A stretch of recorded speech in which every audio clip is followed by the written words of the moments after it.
You're not the oldest guy in this tournament. That's the No. good news, because Henri Lecomte saved you by a year. Yes, But I think you're the only granddad. that's true. And so I figured you'd be the best to compare generations.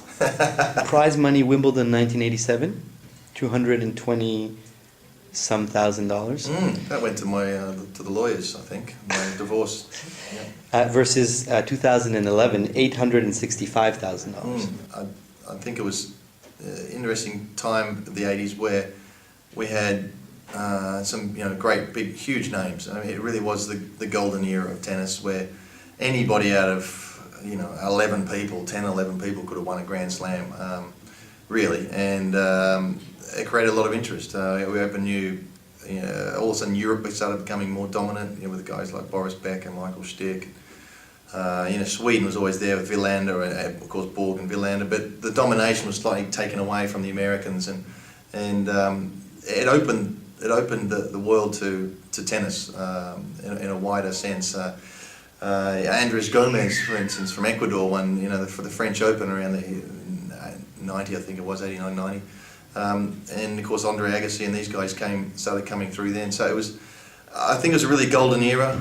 There's a lot of money being thrown at the players following that era, and we mightn't have seen a lot of that, but that's the way it goes.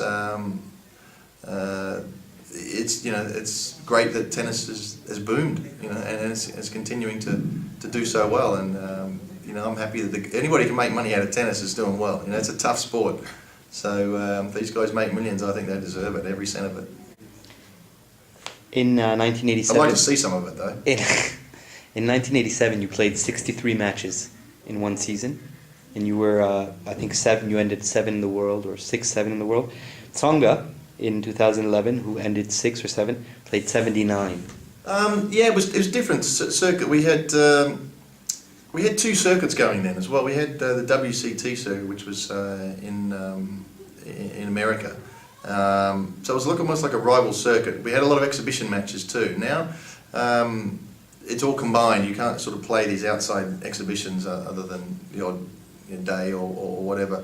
But we used to have a lot of exhibition tournaments which weren't regarded as official tournaments. Mm-hmm.